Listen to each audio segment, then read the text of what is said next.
Hai semua, jumpa lagi dengan saya dalam mata kuliah logika di pertemuan keempat. Nah, pada pertemuan kali ini, apa kabar kalian semua? Semoga kalian tetap dalam keadaan sehat dan penuh sukacita, agar ketika kalian menerima materi ini, kalian dapat menerimanya dengan baik. Pada pertemuan kali ini, kita akan mempelajari atau membahas mengenai logika bahasa dan penalaran.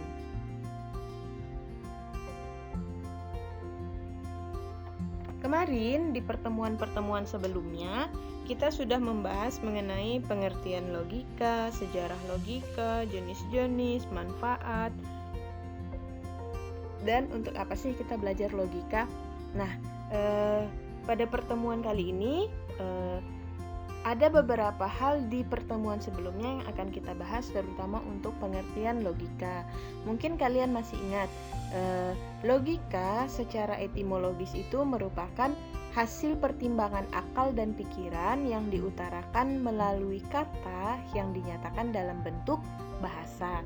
Nah, ada juga yang mengatakan logika itu merupakan ilmu pengetahuan dan kecakapan untuk berpikir lurus. Ada juga yang menyebutkan bahwa si logika ini merupakan ilmu menalar. Dia berpikir secara tepat. Si logika ini kita bahas atau kita pelajari agar kita dapat memiliki kecerdasan logika. Kemudian kita juga mampu secara cerdas menggunakan logika kita tersebut. Kecerdasan logika ini merupakan kemampuan untuk memecahkan suatu masalah atau untuk menjawab suatu pertanyaan ketika kita dihadapkan pada pertanyaan-pertanyaan ilmiah. Dalam hubungannya, si logika ini digunakan untuk memecahkan suatu masalah. Jadi inti utamanya sih si logika ini digunakan untuk memecahkan suatu masalah ketika seseorang menjabarkan masalah itu sedikit demi sedikit. Jadi langkah-langkah yang digunakan seseorang untuk memecahkan masalah itu dengan memecahkan masalahnya sedikit demi sedikit. Jadi dianalisis sedikit demi sedikit. Nah, di pengertian logika ini tadi ada disentil sedikit mengenai bahasa, kemudian mengenai menalar. Jadi apa sih hubungan dari logika, bahasa, dan menalar itu? Tadi kan di dalam pengertian logika ada juga dibahas bahasa, di dalam pengertian logika ada juga dibahas mengenai menalar. Jadi apa sih hubungannya? Kenapa sih si bahasa dan si menalar ini masuk ke dalam si logika ini? Nah, itu akan kita bahas lebih dalam lagi.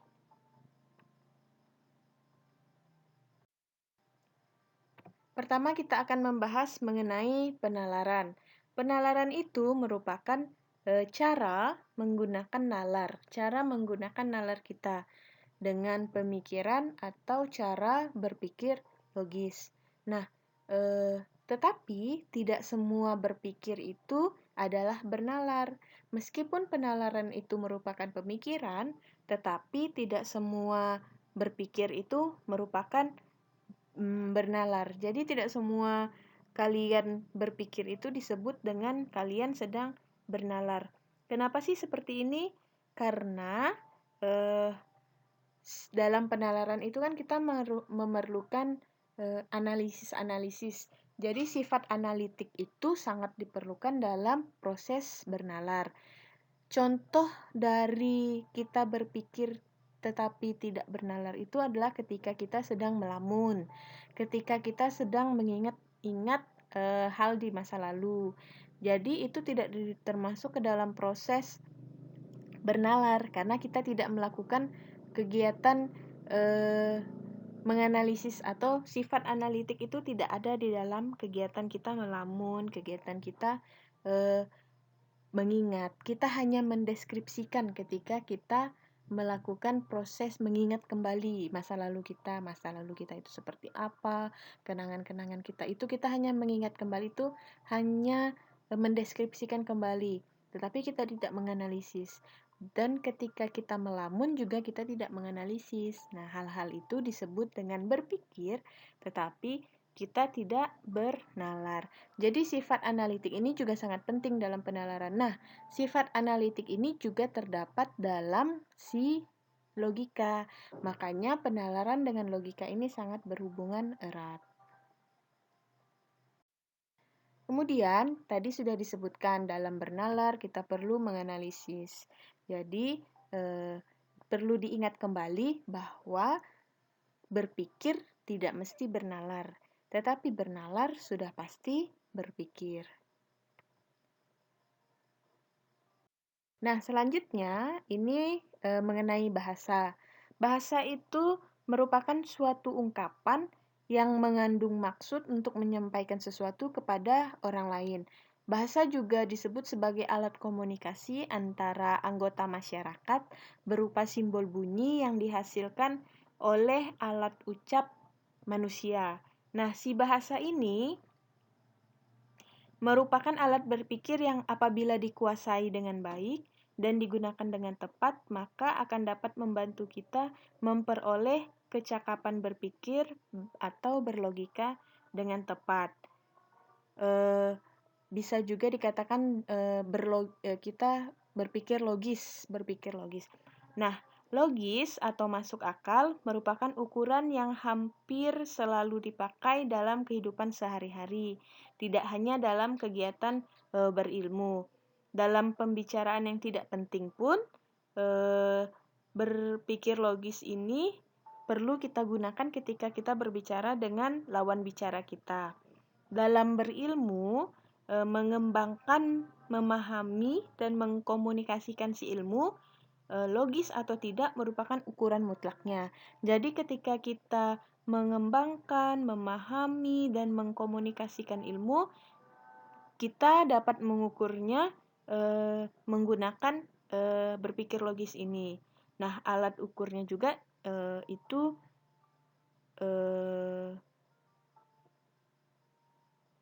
si alat ukurnya ini juga seperti kita menggunakan termometer, tapi bukan termometer. Jadi si logis ini seperti termometer dapat mengukur cara kita dalam mengembangkan, memahami, dan mengkomunikasikan ilmu. Nah, si ilmu ini merupakan kumpulan pengetahuan yang diperoleh melalui proses tertentu.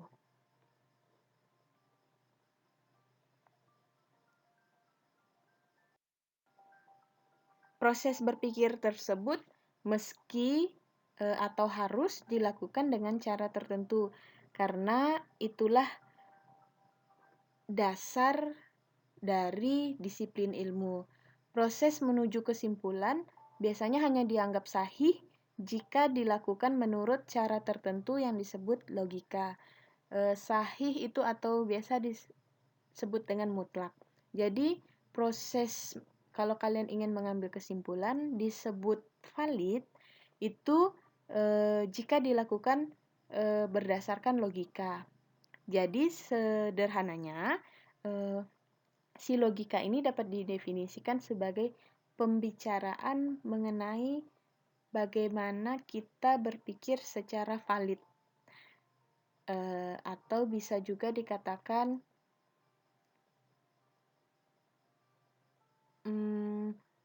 aturan bagaimana kita berpikir secara benar. Jadi bagaimana kita berpikir secara benar.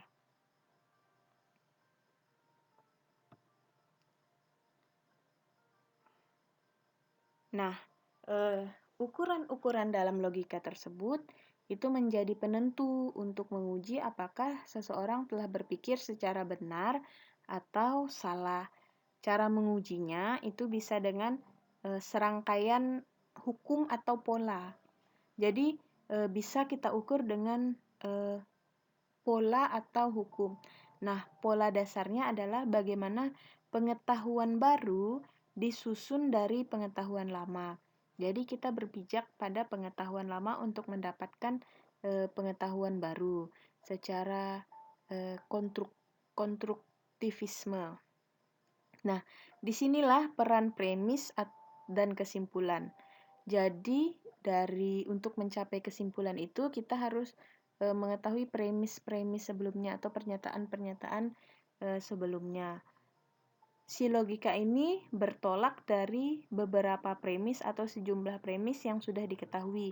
Jadi informasi dasar yang sudah kita ketahui untuk menghasilkan suatu informasi yang baru atau pengetahuan yang baru. Si bahasa ini di dalam si logika ini untuk mendapatkan pengetahuan yang baru ini sangat berperan penting, berperan sangat esensial. Nah, dia dapat membantu, tetapi secara bersamaan juga si bahasa ini dapat mencelakakan. Jadi bahasa ini sebenarnya bahaya. Dia dapat membantu, tetapi dia juga dapat membahayakan. Nah, kenapa sih dia disebut dapat membahayakan atau mencelakakan?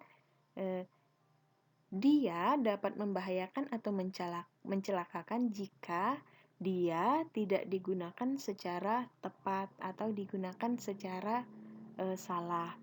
Nah, kegiatan berilmu akan mati bila terjadi kekeliruan dalam penerapan bahasa ini. Jadi, bahasa ini sangat sensitif, makanya dia sangat esensial atau sangat penting karena dia sangat sensitif dalam logika atau dalam berilmu. Dia akan bisa membawa kita pada kebenaran, tetapi dia juga akan bisa membawa kita pada sesuatu yang dapat mencelakakan diri kita. Kemudian, bahasa ini bagi manusia merupakan pernyataan pikiran atau perasaan yang paling komutatif, bisa menggunakan gerak tubuh atau mimik muka ketika kita menginformasikan sesuatu. Tetapi dalam penerapannya itu sangat terbatas.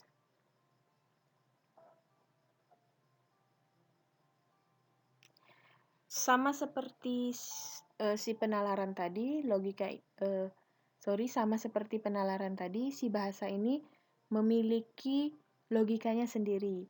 Jadi, penalaran memiliki logikanya sendiri, bahasa juga memiliki logikanya sendiri. Nah, bahasa yang disusun oleh sekelompok masyarakat mengandung kekasannya sendiri, kekasan sebagai kulturnya sendiri. Nah, dalam arti luas, ini dapat menjadi pembentuk bahasa tersebut. Dapat menjadi basis dalam membentuk bahasa tersebut, menjadi basis atau menjadi dasar. Nah, salah satu poin yang harus dipertimbangkan itu misalnya proses penerjemahan suatu pemikiran dari satu bahasa ke bahasa lain. Ini bisa dijadikan sebagai contoh mengapa bahasa ini disebut sangat esensial. Misalnya ketika kita menerjemahkan bahasa satu ke bahasa lain. Ketika kita menerjemahkannya benar, maka orang akan menerima informasinya dengan benar. Tetapi ketika kita menerjemahkannya dengan salah, maka kita dapat mencelakakan orang tersebut atau bahkan kita yang celaka dari kesalahan penerjemahan bahasa tersebut. Makanya bahasa ini sangat esensial dan dalam menggunakan bahasa ini kita harus berpikir secara logis seperti itu. Tanpa bahasa, manusia tidak akan mampu berpikir. Bahkan ketika pemikiran itu masih dalam kepalanya, sebelum diucapkan sekalipun atau untuk dikomunikasikan, bisa untuk diekspresikan, itu dapat mencegah perilaku tertentu. Maksudnya seperti ini.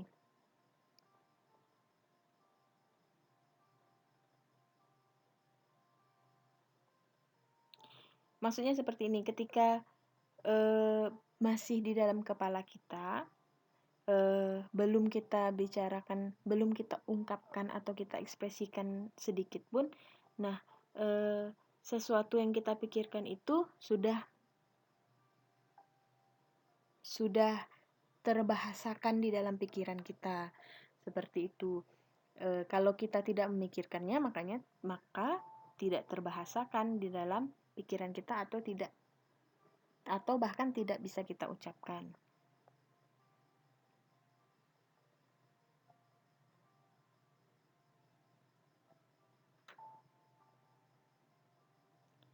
Maka dari itu, bahasa dan logika ini berhubungan sangat erat.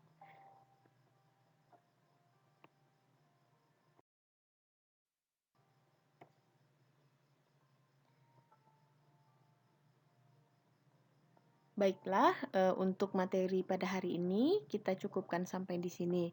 Nanti tugas kalian membuat video penjelasan secara berkelompok. Itu satu kelompok, nanti kalian atur sendiri. Kalian membuat video sekreatif mungkin. Kalian membuat video sekreatif mungkin. Kalian satu kelas itu bisa dibagi menjadi kalian dibagi menjadi 6 kelompok. 5 atau 6 kelompok. Jadi nanti kalian pilih sendiri, bagi sendiri berapa orang. Tapi satu kelas itu minimal 5, maksimal 6 kelompok. Kalian buat video di dalam satu kelompok itu penjelasan mengenai logika, bahasa, dan penalaran. Kemudian hubungannya buat dalam sepemahaman kalian. Kalian memahaminya seperti apa, kalian ungkapkan. Kalian masukkan juga literatur, referensi-referensinya, sumbernya juga dituliskan. Kemudian nanti kesimpulan dari kelompok kalian itu apa disampaikan juga. Buat video itu nanti dikumpulkan, masukkan ke dalam flashdisk per kelas. Oke, pertemuan kali ini kita cukupkan sampai di sini. Selamat pagi, Tuhan memberkati. Terima kasih.